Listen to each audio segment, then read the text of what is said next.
Der tariki Nakşibendi lazım Ahmet çağrı terk.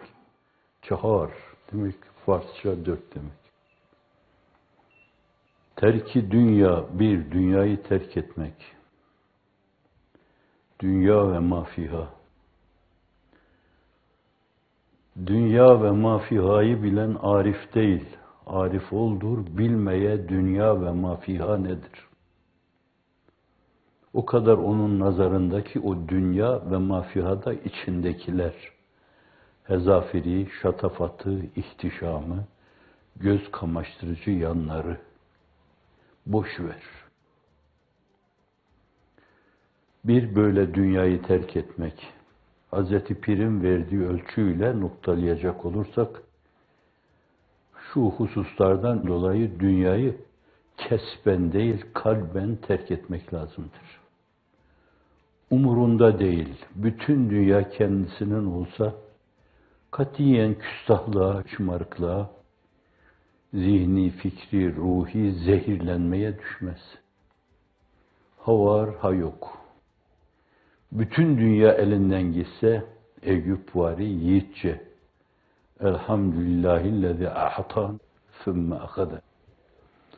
Hamdolsun alemlerin Rabbi Allah'a ki, bir zaman verdi, vermekle imtihan etti. Bir de almakla imtihan etti. 2 imtihan. Verdiğinde onu hamdü sena ile taşlandırdım. İnşallah nezd-i üluhiyette hora geçmiştir. Aldığı zaman da sabırla, dişimi sıkmakla taçlandırdım. İnşallah o da hora geçmiştir. Eyüp vari, ona Hazreti Pir sabır kahramanı diyor. Dünyayı kesben değil, kalben terk etmek lazım. İnsan kalbini, ruhunu, hissini, ihsaslarını ve ihtisaslarını dünyaya bağlarsa hafizanallah, o uğurda yapmayacağı canavarlık, şirretlik, fezaat ve şenaat yoktur. Asar, keser, öldürür. Eder münkirane tane-i şimşir-i nefşan. Döker kan, yakar can, onun derdi şöhret-ü şan. Eder münkirane tane-i şimşir-i nefşan. Kan döken mızrağını saplar herkesin bağrına. Kendi hesabına yakar bütün milletin canını. Döker kan, yakar can, onun derdi, hevası, hevesi, şöhret-ü şan. Başka bir şey düşünmüyor. Önüne halılar serilsin. Geçtiği güzergahta yolun sağ ve solu kendini alkışlayan hümeka ile kuşatılsın. Yani Allah seni başımızdan eksik etmesin, seslerini marş gibi dinlesin. Ve öyle yürüsün, öyle ister. Derdi odur. Dünyayı kalben terk edenler, bu türlü takdirleri, tebcilleri, tazimleri sövme gibi kabul ederler.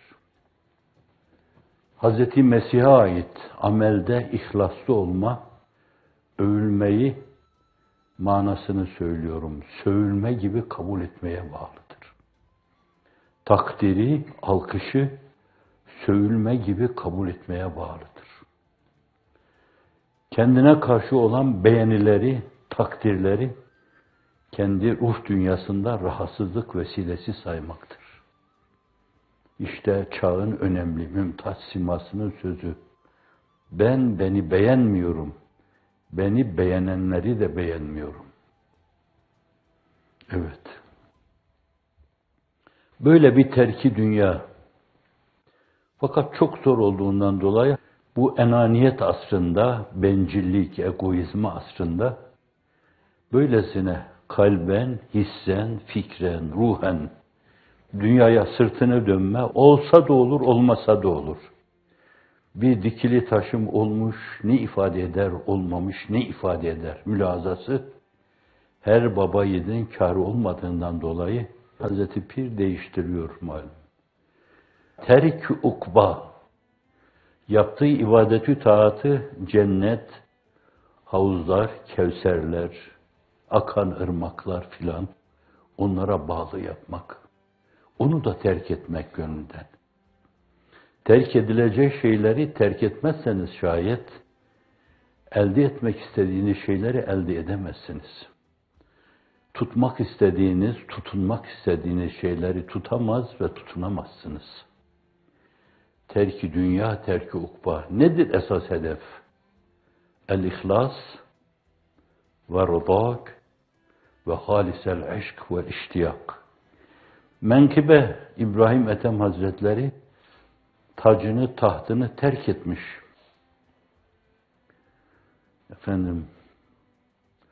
Taçdar, çullu sultan. Çullara bürünmüş, mücavir olmuş. Kabe'yi tevaf etmekle esasen orada doygunluk peşinde koşuyor. İtminan peşinde koşuyor. O sene nasılsa evladı da hacca gelmiş. Aradan kaç sene geçmişse hala unutmamış çehresini. Evladını görünce evladı ona koşuyor, sarılıyor. Menkıbe. Olmuş da olabilir, olmamış da olabilir. Fakat ifade ettiği mana önemlidir. Menkıbelerin aslı değil, faslına bakmak lazım. Çocuğunu bağrına basınca az kalp kayması yaşıyor. Evladım diye. O anda kendi duyabileceği şekilde kendinin irtibat olduğu frekansla hemen bir sinyal alıyor. Ey İbrahim, bir kalpte iki sultan olmaz. Allah'ım senin yanında kalbimi oturanı al diyor. Oğlu metafta dizlerinin dibinde yığılıyor. Böyle bir terk-i ukba, terk-i dünya, terk-i ukba. Sonra üçüncüsü terk-i hesti, kendini terk etmek. Kendiyle çok dünya adına esasen belalar ve musibetler sağanak sağanak başından aşağıya yağdığı zaman sadece çevresine bakmalı. Acaba bir başkasının başına da bir dolu düştü mü? İşte o zaman of diyecek kadar. Öyle bir terk-i hesti, kendini terk etmek. Kendi evini yangın almış, cayır cayır yanıyor. Bir insan olarak orada bir ihtizaz sergileyebilir. Ben usanmam gözümün nuru cefadan ama ne de olmasa cefadan usanır, candır bu. Evinin yandığını gören, eşyasının yandığını gören bir insanın hafif bir sarsıntı geçirmesi gayet normaldir. Ama öyle değil. O yangın ateş nereye düştüyse beni yakar mülahazasıyla mesleğinizde de bir esas olması lazım.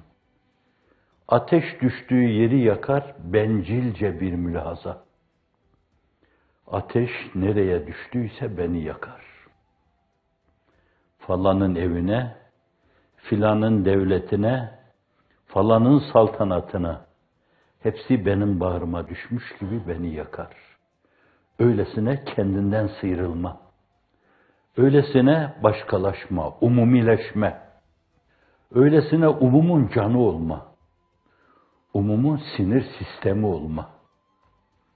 Kime dokunulursa adeta kendi sinir sistemine dokunulmuş gibi içine kan damlayacak şekilde bir terk-i hest. Terk-i hest. 3 tane büyük terk. Dünya, ukba ve kendini terk. Terk-i terk diyor. Bir de bütün bunları terk etmiş, ona gelip diyorlar ki yahu dünya senin umurunda değil. Farkında değilim, umurumda zannediyorum. Yahu sen hiç Allahümme etkinlel cennete falan demiyorsun. Hep diyorsun ki Allahümme el-ihlas ve rıdak ve halisel aşk vel iştiyak. Ma'iyyeteke ma'iyyete Resulük diyorsun. Fakat öyle bir terk ki bu, Allah Allah öyle mi? Siz öyle mi görüyorsunuz falan diyecek kadar. Kendinde değil. O kadar. Muhammed Bahuddin Nakşibendi'nin yolu. Kimlere kalmış yolu yürüme? Evet.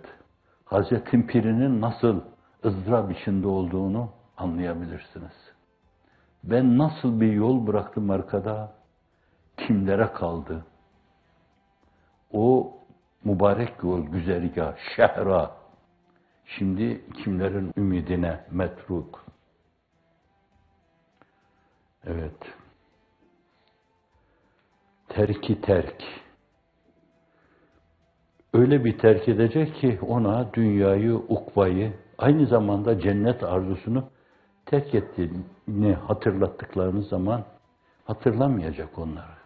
Evet. Öylesine bir şey.